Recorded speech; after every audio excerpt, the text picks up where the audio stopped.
Hi, mamas. Welcome back to the Birthing Bessie vlog, where we talk about real topics pertaining to pregnancy, birth, parenting, partnerships, and just real life.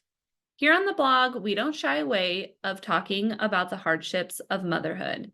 Instead, we encourage, validate, and welcome you with open arms. Today, I want to share with you 3 things that you should put on your postpartum plan. And yes, mama, you should have a postpartum plan. Birth plans are great and wonderful and important, but postpartum plans are really important too. So here are 3 things that you may or may not be thinking about that are really important in the postpartum phase.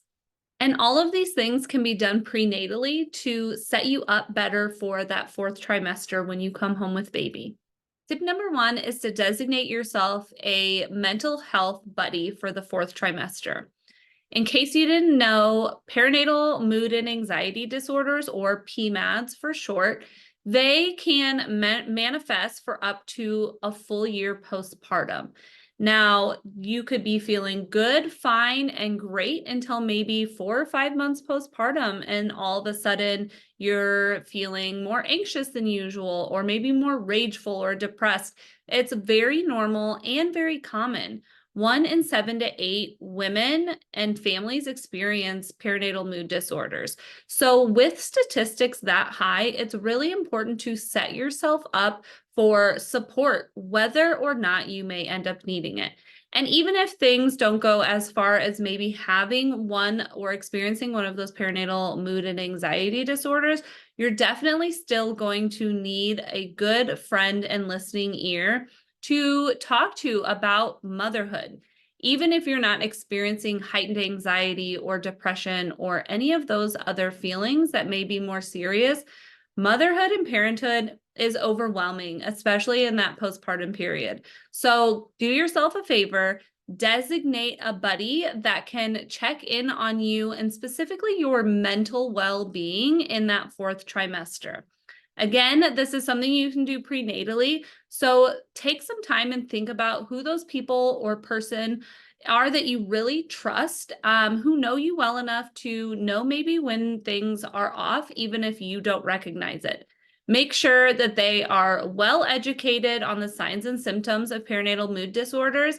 And I will have linked also here a kind of cheat sheet of how they can manifest, what that might look like, so they know specifically what to look out for or things to refer back to as they're checking in with you. But make sure that they set those check-in times just every so often. Ideally, someone you talk to frequently anyway, so they can kind of check in on how's your mental health doing, and get really honest with yourself and with whoever this person is that you designate to be this mental health buddy. Tip number 2 is to set yourself up with a meal train. I cannot stress this enough. It is so helpful to be able to be showered with food in the 4th trimester. You know, when you bring your baby home and you're focused on healing and recovering and bonding as a family, finding your new normal, cooking is one of the last things on your mind. And if you can meal prep in the 3rd trimester or during pregnancy, even better. But still, I can't encourage you enough to start a meal train. You can go to mealtrain.com. This is not an ad or affiliation, although I should look into that. It's a free website. You can set up an account, set yourself up with a meal train. You can go as far as blocking days off if you aren't wanting foods every day. You can let people know what you're craving, what things are feeling really nourishing to you. And you can also receive gift cards from places like DoorDash and Grubhub for those people who are maybe too far away to drop something off at your door, but can still give you the gift of a meal so you don't have to cook. I can't stress this enough. It is such a huge tip and can be such a lifesaver in the 4th trimester and especially in those early weeks. So go to mealtrain.com and set yourself up with a meal train and pass that link around to friends and family and anyone who may want to bring you a meal after your baby arrives. Now, a pro tip here is to head over to ebbyrthing.com/resources for mama and download yourself the cooler signage. This pro tip is to put a cooler on your front porch. and have this sign on top of it that essentially says, thank you so much for your contribution to our family. We're not accepting visitors right now. Please text us and let us know that you've left something for us. This really gets you off the hook for feeling like you have to entertain guests that drop off food. You do not have to welcome visitors into your home just because they want to bring you a cooked meal. And if you feel comfortable doing that, by all means, please welcome them in. But for those times and potentially those people that you are not ready to host or have them in your home, have that cooler and that signage on top of it. And I'll link that signage here too. And finally, tip number 3 is to set boundaries. That kind of goes along with what that signage that goes on top of the cooler is really doing. It's setting a boundary for yourself saying, thank you so much for thinking of us and bringing this food, but we are not having visitors right now. And you are by no means obligated to have visitors at any time that you're not comfortable with.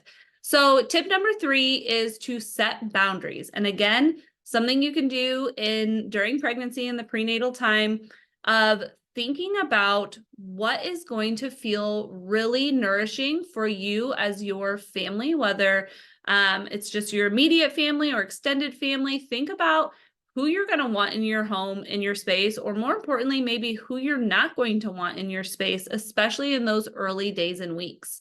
So take some time to talk with your partner, talk with your family, think about who those people are and what types of boundaries you're going to have to set with them. I always encourage people to set boundaries often and set them early. It is certainly something that you have to exercise and practice.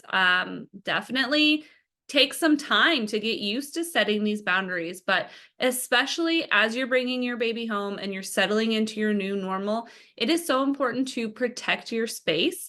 And if you don't want people in your home, set that boundary early, set that expectation early that you might not be having visitors until a couple weeks or whatever that might look like for you.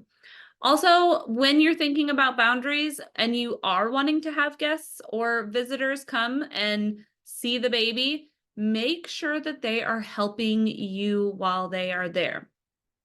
Whether they're bringing a meal, cooking a meal, doing dishes, or laundry, washing bottles, whatever that is, that will be helpful for you. Make sure that you set that boundary that if you're coming to visit us, yes, please hold the baby, meet the baby, if you feel comfortable with that. But here are other things and other ways you can support us in this time. So again, these 3 things that I think are crucial to add to your postpartum plan is 1, designating that mental health buddy so they can check in on your mental state and truly see how you are doing in coping in parenthood. Number 2 is get yourself a meal train, a way to accept food, and 2A will say download that cooler sign to make sure that you can accept food and not visitors. And tip number 3 is setting those boundaries. Set them early, set them often, and practice makes perfect. All right, mamas, I am so grateful for you for being here, and I hope these are helpful to you. And if you need help planning out more postpartum tips, more things to add to your postpartum plan, you know how to find me. You can reach out to me always at ebbirthing@gmail.com. You can also slide right into my DMs on Instagram at ebbirthing, and I'm always here for you. I'm just a click or call or text away. So I hope to talk to you soon, and I wish you all the best.